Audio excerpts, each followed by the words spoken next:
Seguí a la Radio de las Madres por YouTube.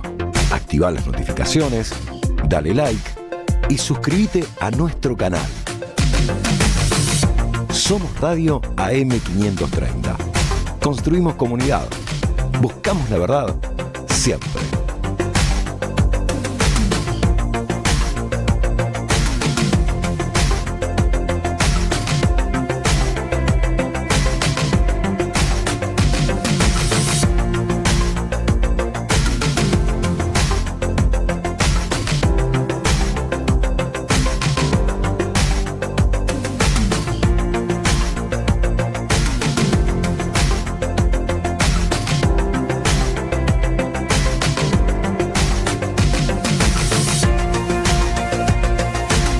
Seguí a la Radio de las Madres por YouTube. Activá las notificaciones, dale like y suscríbete a nuestro canal. Somos Radio AM530. Construimos comunidad. Buscamos la verdad siempre.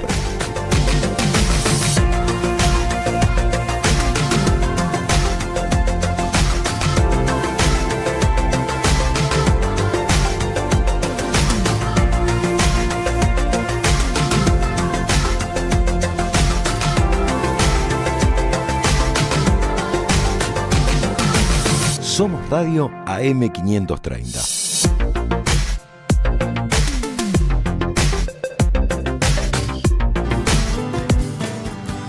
Seguimos en Que Vuelvan las Ideas de Verano, aquí en la Radio de las Madres, la AM530.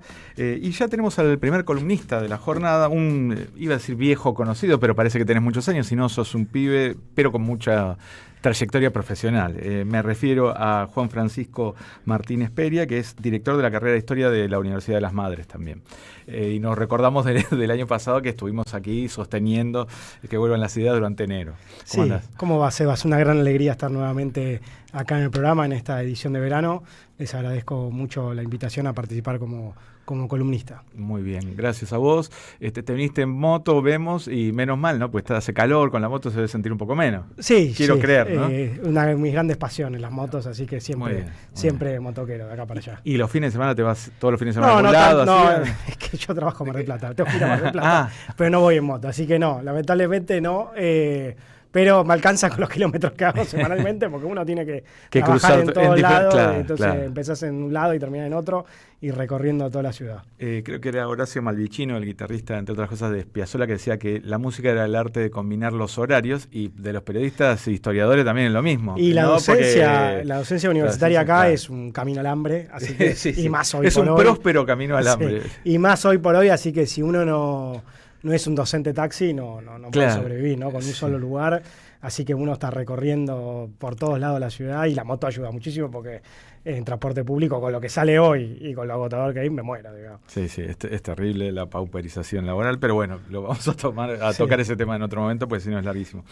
Hablamos fuera del aire y también en las reuniones de producción, ¿no? Del rol de Estado, y lo venimos hablando al aire también con diferentes especialistas y demás, de cómo va mutando el rol de Estados Unidos, que hoy en día quizás no es la potencia única del mundo, que rivaliza con China, que se está armando un mundo multipolar, que eso hace quizás que mire más hacia Latinoamérica con más recelo.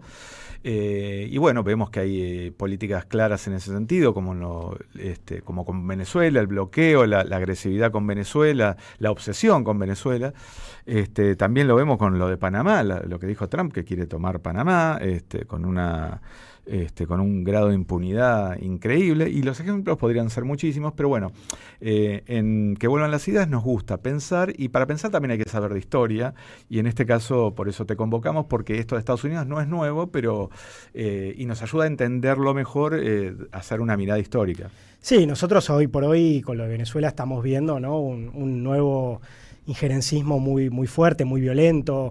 El caso de Venezuela es muy emblemático en las últimas ya más de 15, 20 años, ya más de 20 años, ¿no? Desde la asunción de Chávez en el 99 en adelante, la política permanente de Estados Unidos hacia Venezuela, ¿no? Hay que recordar algo que es muy importante, ¿no? Ahora cuando se busca delegitimar el gobierno Maduro, ¿no? Que se plantea que es una dictadura, que hay fraude, no sé qué, eso decían de Chávez a los 2 minutos que Chávez asumió, ¿no? Recordemos que el golpe de Estado de Chávez fue en abril de 2002, o sea y permanentemente Chávez se cansó de ganar elecciones y siempre el discurso de parte de Estados Unidos y de la oposición fue que Chávez era un dictador, que había fraude, que no había democracia, etcétera, etcétera.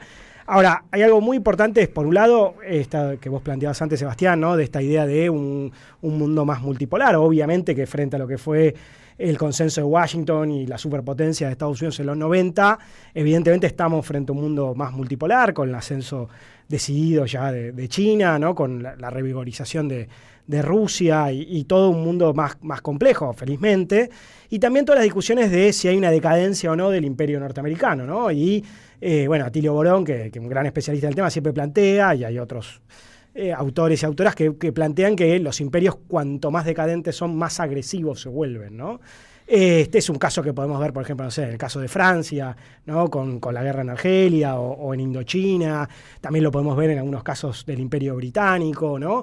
Y que claramente sería lo que podemos ver con Trump, ¿no? El nivel de agresividad, de violencia, algo cuasi pornográfico, o sea, sus expresiones son cuasi pornográficas. Sí. Su gobierno anterior y la política que tuvo su gobierno con Bolton, por ejemplo, frente a Venezuela, fue feroz. Ahora, hay que sumarle que no solamente Trump está muy explícitamente teniendo una política muy agresiva hacia Venezuela, o va a tener una política claramente agresiva hacia Venezuela, sino que hay que sumarle lo que vos decías de Panamá, que ahora quisiera después mencionar un poco más, donde muy explícitamente dijo el canal, lo vamos a recuperar, lo vamos a retomar, e incluso subió el tweet, ¿no? Y con la fotito, con la bandera de Estados Unidos ahí. Una locura. Pero como novedad a eso hay que sumarle la política que está teniendo hacia Groenlandia, digamos, ¿no? Que es parte, digamos, Dinamarca, parte de la OTAN, Europa, Unión Europea. No es una república bananera del sur, ¿no? Sí, que no es su patio trasero, que ellos siempre sintieron algún tipo de, ¿no? Sino que legitimidad para manipular. Esto es algo ya más nuevo, y también Canadá, digamos. Él explícitamente dijo, habría que disolver la frontera, Canadá debería unirse a Estados Unidos, y la política que tiene Trump, que ya tuvo y que tiene, y que igualmente hay una continuidad, no importa si ganan republicanos o demócratas, lo que pueden cambiar son algunas formas, algunas cosas simbólicas, pero la política de Estado es la misma, ¿no? Que es una política obviamente imperialista y muy agresiva. Ahora, en una larga historia, que obviamente, como decíamos fuera del aire, podría llevar 2-3 semanas. Claro, mínimo. Podría llevar un curso entero, obviamente, sobre esto, y se ha escrito montañas de libros. Es muy importante recordar un poco cómo empieza esta historia. O sea, y siempre a mí me interesa recuperar un poco esto, porque tal vez en el imaginario de Estados Unidos siempre estuvo como destinado a la grandeza. O sea, la historia sirve mucho para muchas cosas, pero entre otras cosas para desnaturalizar lo que nosotros vemos como evidente, como obvio. Bueno, no es así, digamos, ¿no? Fue distinto en otro momento, y hay un proceso que lleva a la actualidad. Estados Unidos no era una gran potencia. Cuando surge Estados Unidos, como siempre digo yo, eran 13 pequeñas colonias de Morondanga del noreste de Estados Unidos. Es muy linda definición de Morondanga. A mí me gusta mucho, por eso siempre la traigo, digamos, 13 colonias poco relevantes en términos económicos, en lo que actualmente es el noreste, centro-noreste de Estados Unidos, ¿no? Esas son, porque digo esto es importante, porque siempre en mi imaginario, que en la época colonial Estados Unidos ya estaba, ¿no? Destinado. Y eso ya eran pujantes. Claro, eso no es así, digo. Por ejemplo, México era muchísimo más grande. México en la época colonial era muchísimo más grande, muchísimo más rico, muchísimo más poderoso. Y uno, si tuviera que jugar una ficha de quién se iba a expandir, ahora que está tan de moda las apuestas, la apuesta era más por México que por Estados Unidos. Y sin embargo, la historia fue distinta. Fue distinta por muchos factores, porque México hizo evidentemente todo mal, y la élite norteamericana hizo las cosas bien en sus propios intereses, pero Estados Unidos se empezó a expandir enseguida. Y esto me parece muy importante, esa vocación expansionista, digamos, ¿no? Estados Unidos se definió muy tempranamente con esta idea de imperio de la libertad, ¿no? En un sentido visto como positivo, pero que en realidad para quienes fueron sufriéndolo fue muy negativo. La primera expansión de Estados Unidos es a través de la compra. Estados Unidos compra un territorio muy grande que era Luisiana, que era una colonia francesa en 1803, una colonia que malvende Francia. Esto también es importante, ¿no? Porque a mí una vez un estudiante me preguntó, bueno, pero Estados Unidos ¿cómo compró? Digo, si no eran tan ricos, ¿cómo pudo comprar ese territorio? Bueno, porque lo malvendió. Francia, en la época de Napoleón, Napoleón estaba luchando en Haití, en la guerra de independencia de Haití, cuando ve que está por perder eso, dice, bueno, además sí, yo vendo este territorio. Y ese territorio era muy grande, y esa es la primera expansión. Después Estados Unidos compra otro territorio que es la Florida, en 1818, 1819, a España, también en un momento de crisis de España, de mal venta de España, ¿no? Porque era la guerra de independencia. Y ahí en 1823 hay un acontecimiento muy importante, que es la... Eran los RIMAX del momento, Sí, digamos. ellos iban comprando, digamos, ¿no? Aprovechaban la necesidad de nosotros y chau. Feria americana, iban comprando en feria americana, ¿no? Iban bien. aprovechando, y ahí hay una gran expansión, ¿no? Sí. O sea, son territorios... Yo la verdad que esto no me acordaba muy bien de Alaska, que se lo compraron a los rusos, si no me equivoco, que también es una cosa rarísima, la vendieron barata. Eso ya es la segunda mitad del siglo XIX. Sí. Estados Unidos se va expandiendo a costa de otros imperios. Y hay un momento clave para esta historia posterior, que es la doctrina Monroe, ¿no? La conocida y famosa doctrina Monroe, que Estados Unidos todavía sigue poniendo sobre la mesa, que hace 2 años se cumplieron 200 años, en 2023. La doctrina Monroe fue un discurso que dio James Monroe en diciembre de 1823, donde él plantea América para los americanos. Ahora, ¿qué quería decir este discurso inicialmente? Este discurso quería decir que si España volvía a intentar recuperar América Española, Estados Unidos iba a intervenir en nuestra región, apoyándonos. O sea que el discurso inicialmente no era un discurso pro-imperialista, sino defensor de la integridad de América Española. Y de hecho fue visto positivamente al principio como algo bueno. Claro. Con el tiempo esa América, para los americanos se reinterpretó como América para Estados Unidos, ¿no? Hay un momento clave de ese comienzo de reinterpretación, que es la guerra entre Estados Unidos y México. ¿Está bien? Esto es muy importante con Trump, el muro y todo esto de los migrantes, una caradurez total, no solamente porque gran parte, o sea, toda la población blanca norteamericana es de origen migrante y parte de la conquista de América sobre los genocidios de los pueblos originarios, pero además porque México pierde la mitad de su territorio en una guerra, digamos, que va de 1846 a 1848. México, como yo te decía, hizo todo mal. Después de la independencia cayó en guerras civiles, un montón de conflictos, caudillismo, que no voy a entrar en detalle porque también llevaría mucho tiempo. Pero así como México hizo todo mal, Estados Unidos se fue reorganizando, se fue expandiendo, y eso derivó en una guerra que fue fatal para América Latina y para México, donde México pierde toda la parte noroeste, digamos, ¿no? Todo lo que es California, Oregon, Texas, Nuevo México, todo eso era México, digamos, ¿no? Y además hay otra cosa muy importante, que Estados Unidos se encuentra oro en California. Y hay un boom económico muy importante en la década del 50 a partir de esa expansión. Y ahí aparece la idea del destino manifiesto. En el discurso norteamericano del expansionismo y excepcionalismo norteamericano está la doctrina Monroe y lo que se conoce como el destino manifiesto, que es esta idea de, sí, ahora sí estamos destinados a una grandeza, ¿no? Estamos destinados a una grandeza y una expansión hacia el oeste y hacia el sur. Esa expansión hacia el oeste obviamente fue a costa de los pueblos originarios, un gran genocidio de los pueblos originarios, y a la misma vez hacia el sur, hacia México primero y después hacia Centroamérica y el Caribe. Ahora, ahí hay algo muy importante, que es cómo Estados Unidos empieza a ver el Caribe como un lugar clave, y particularmente Cuba. Estados Unidos quiso comprar Cuba en 2 oportunidades, a fines de la década del 40, a comienzos de la década del 50, y ahí España no lo soltó. ¿Por qué? Porque Cuba era muy rica. O sea, toda la historia del conflicto de la Revolución Cubana y de Estados Unidos no empezó ayer a la tarde, no empezó con Fidel Castro, no empezó con Díaz-Canel. Tiene una larguísima historia de casi, yo te diría, más de 200 años, porque de hecho Thomas Jefferson, que fue el tercer presidente de Estados Unidos y el que empieza la expansión comprando Luisiana, él dice: Cuba va a caer bajo la órbita de Estados Unidos como una manzana, ¿no? Está destinado a caer bajo nuestra órbita. Y ahí Estados Unidos quiere comprar Cuba, y España no lo larga, porque era la joya, lo único que tenía realmente España, porque era una colonia muy rica, porque era la primera productora de azúcar del mundo. Ahora, sin entrar en mucho detalle, Estados Unidos va desarrollándose, se da la guerra civil, tiene una gran expansión industrial en la segunda mitad del siglo XIX, y empieza a construir lo que se conoce como el panamericanismo. ¿Está bien? Es muy importante diferenciar el latinoamericanismo, los proyectos de unidad latinoamericana, los proyectos bolivarianos, ¿no? Como el que reivindicaba Chávez, Fidel Castro, el Che, Perón y tantas otras figuras en América Latina, y el panamericanismo. El panamericanismo, que es la panamericana, digamos, ¿no? Es el proyecto de unidad de toda América, o sea, de norte a sur. Un proyecto de unidad política y económica. En 1889 y en 1891 Estados Unidos convocó a 2 conferencias en Washington para empezar a organizar eso, ¿está bien? Y puso los cimientos de eso. Ya convocó a 2 conferencias, una más de tinte política y otra de 1891 de tinte más económica, donde se empieza a plantear esta idea de lo que después es el ALCA.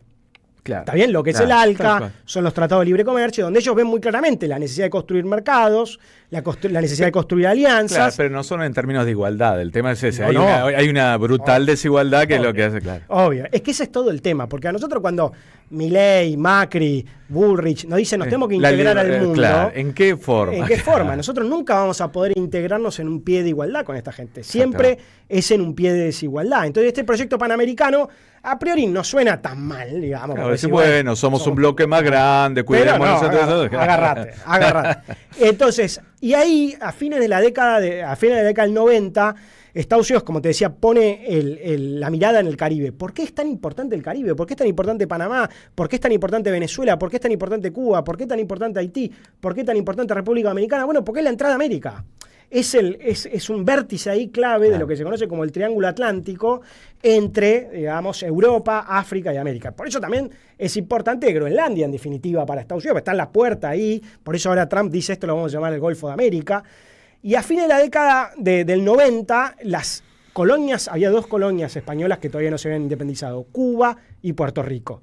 Y las dos quieren la independencia y están luchando por la independencia, y la revolución de independencia en realidad se está dando en Cuba, y el líder de esa independencia fue José Martí, quien es el que está acá en la remera, que fue un gran... Como podrán ver por YouTube, el gran pionero, uno de los grandes pioneros del antiimperialismo norteamericano. Otro día podemos venir, porque además él nació en enero, así que podemos aprovechar para hablar de él. Y ¿qué hace Estados Unidos? Mientras Cuba está luchando por su independencia, Estados Unidos se mete en la guerra para apoyar a Cuba y termina derrotando a España en 1898, una guerra que dura unos pocos meses, saca a España de América, digamos, y ¿qué hace? Se queda con las colonias españolas. ¿Con qué se queda? Con Puerto Rico, que todavía están, de manera apenas mal disimulada, como un Estado libre asociado, que como dicen los nacionalistas puertorriqueños, no es ni Estado, ni libre, ni asociado.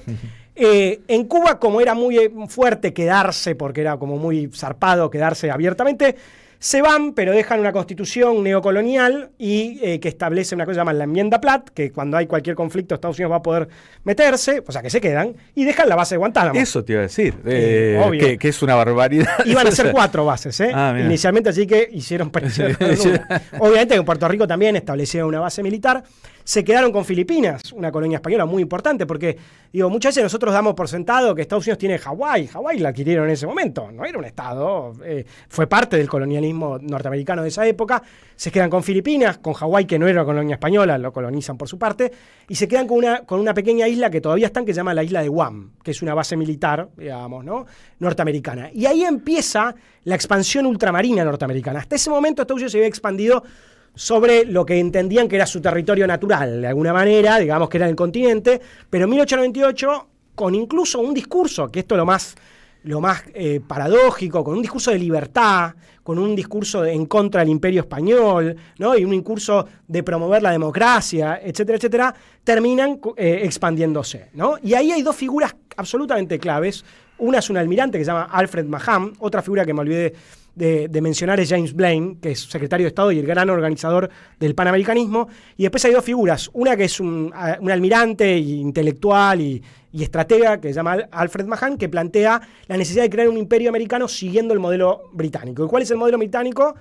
Bueno, la Marina. Claro. Estados Unidos no tiene un ejército en realidad tan fuerte, lo que tiene es una marina. Claro. Y por eso nosotros vemos los Marines por todos lados. Eso es lo que iba a decir. Siempre nos referimos a los Marines. Bueno, por eso cosas que ya sabemos que existen, pero no dejan de llamar la atención, como por ejemplo el Comando Sur. El Comando Sur, claro. Macho, ustedes no están en el sur, ¿por qué tienen que tener un Comando Sur? Sí, claro. Y bueno, resulta que tienen, van y vienen como quieren, y eso, en todos lados tienen un comando. Claro, Estados Unidos entendió muy tempranamente, digamos, que el modelo era el modelo británico.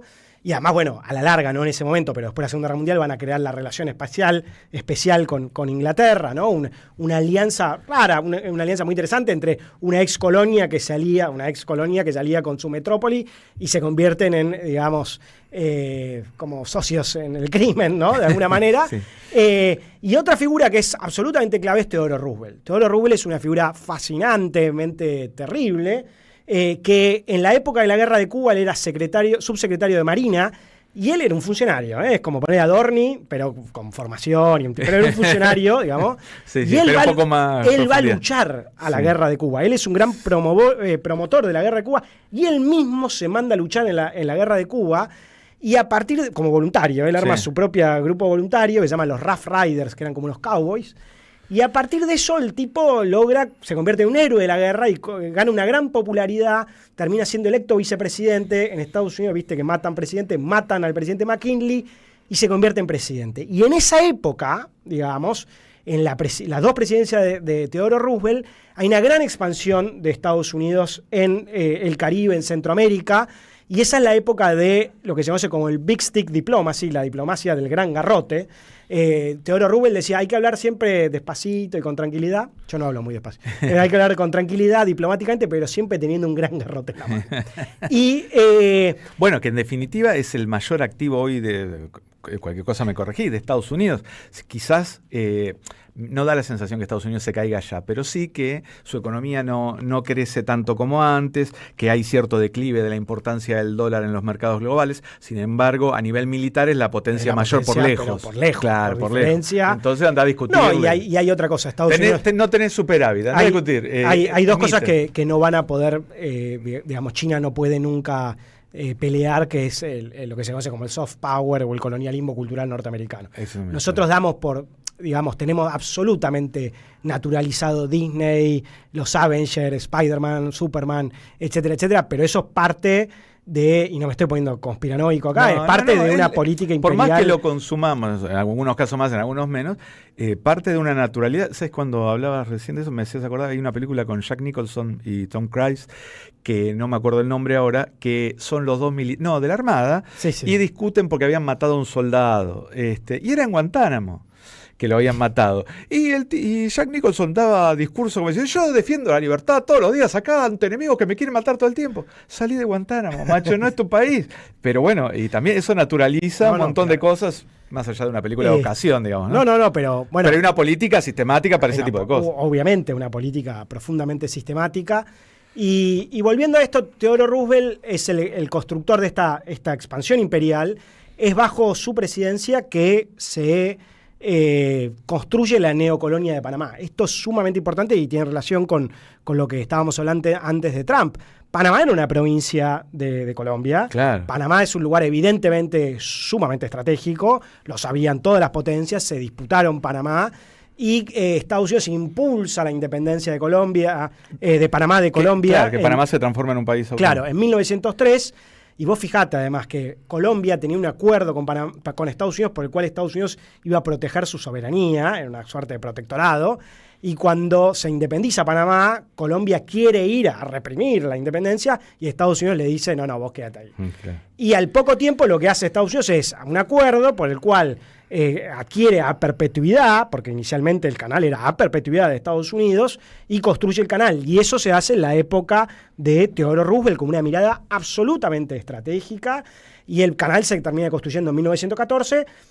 Y bueno, finalmente Jimmy Carter es quien hace un acuerdo con Omar Torrijos, digamos, en la década del 70, y recién en el 99 vuelve a ser propiedad de Panamá, pero obviamente que ya Panamá es una neocolonia norteamericana. Además hay que recordar algo que tal vez tenemos muy olvidado, que la invasión a Noriega. Claro, ¿no? Que Noriega era socio de ellos, y en un momento se corrió un poquito, ¿sabes qué hizo? Invadieron totalmente, ¿no? Digo, Estados Unidos ha tenido, bueno, quiero quiero introducir otra cosa, que es que en esa época hay una cosa que se llama el corolario Roosevelt a la doctrina Monroe. La doctrina Monroe supuestamente iba a indicar que Estados Unidos de alguna manera iba a impedir que las potencias europeas intervinieran en América, ¿no? Ese era supuestamente el discurso anticolonial. Bueno, en 1902, 1903, Cipriano Castro, que era el presidente de Venezuela en ese momento, tiene un conflicto con Alemania y con Inglaterra por una deuda externa. Entonces Venezuela sufre un bloqueo de parte de la Armada Británica y la Armada Alemana. Alemania además estaba surgiendo como una nueva potencia industrial e imperial. Y Dragos, que era el canciller argentino, invoca la doctrina Monroe y dice a Estados Unidos, intervení, bla, bla, bla. Finalmente se logra que las potencias se retiren, etcétera, etcétera, pero Roosevelt inventa el corolario Roosevelt, que es que Estados Unidos va a poder intervenir en los países para, de alguna manera, ayudarlos a resolver sus problemas económicos para impedir que las potencias extranjeras invadan América Latina. Con esa excusa, los tipos van a ir directamente a hacerse cargo de las aduanas de un montón de países de Centroamérica y del Caribe, ¿no? Y va a empezar a hacer una forma de intervención económica muy fuerte que después va a derivar en intervenciones con los Marines. Nicaragua va a caer en la volteada, Haití en 1915, de 1915 hasta 1934 va a estar ocupado por Estados Unidos, República Dominicana de 1916 a 1924. Toda esta época es una época de enorme expansionismo, obviamente con la famosísima United Fruit Company, ¿no? Todas estas compañías bananeras, ¿no? Y hay una época de lo que se conoce como la diplomacia del dólar, la diplomacia de las cañoneras, muy parecido a lo que estamos viendo hoy en sentido de muy pornográfica la cosa, o sea, con intervenciones y ocupaciones muy, muy, muy fuertes. Vos fijate que hay un tipo que se llama Woodrow Wilson, que fue presidente de Estados Unidos en 1914, que Woodrow Wilson, que era era un profesor en Harvard, liberal, ¿no? Él es conocido por ser uno de los defensores del derecho a la autodeterminación de los pueblos. Bueno, en la época de Woodrow Wilson se invadieron todos estos países que yo te estoy diciendo, ¿no? Claro, claro. Estados Unidos, después de la Segunda Guerra Mundial, obviamente termina siendo la gran potencia hegemónica a nivel global, con la contraposición de la Unión Soviética, y construye la OEA, ¿no? La OEA que... Y ahí viene el TIAR. Ahí viene, ¿no? El TIAR, claro, exactamente. El Tratado de Asistencia Interamericana de Asistencia Recíproca, que lo hicieron los yanquis y se cagaron, por ejemplo, en Malvinas. Exactamente. Justamente el TIAR y la OEA son la continuidad de esta política panamericana y los legitimadores, digamos, de las intervenciones en América Latina. La OEA creada en 1948, tuvo muy tempranamente un rol muy negativo, siempre fue muy negativo, y en Guatemala. En Guatemala, que era una clara neocolonia norteamericana, donde la United Fruit Company controlaba todo, controlaba gran parte de la tierra, la mayoría de la tierra, controlaba el único puerto, el único ferrocarril. En Guatemala hubo una revolución en 1946 y después hubo dos presidentes progresistas, y el que me quiero referir ahora es Jacobo Arbenz. Jacobo Arbenz intentó en su presidencia, en la década del 50, hacer una reforma agraria. Intentó hacer una ruta, intentó hacer otro puerto, rivalizando con la United Fruit Company, con la mala suerte... Ya con esas dos frases intentó, y con la, pero rivalizaba con la mala suerte que el presidente de la United Fruit Company, el dueño de la United Fruit Company, el hermano del director de la CIA. Bueno, Estados Unidos hizo una campaña muy parecida a la que estamos viendo hoy por hoy, con la OEA acusando a Jacobo Arbenz, que era un militar que había sido electo democráticamente, un nacionalista progresista, de comunista. ¿Está bien? Le hicieron una campaña, los expulsaron de la OEA.